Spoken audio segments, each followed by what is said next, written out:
I've seen a lot of change, been through a lot of pain. Some things are not the same as they were a year ago, but all will be okay.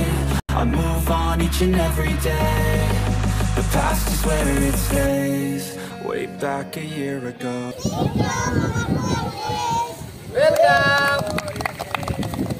Ma'am, tatanong ko lang sana kung bakit hindi nakapasok yung ibang estudyante natin. Naulan. Kapag umulan po, Hirap na hirap po silang magwala.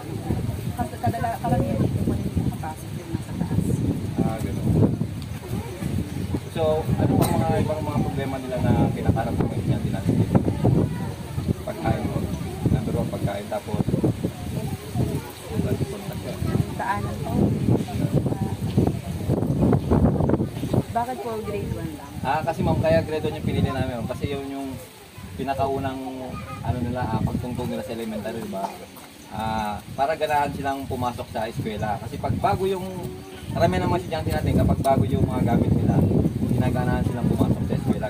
Gusto nila pumasok. Araw-araw gusto nilang pumasok. Kasi gusto nilang gamitin yung mga bago nilang gamit. Yun po. Kaya grade 1 po yun na isip namin na bigyan ng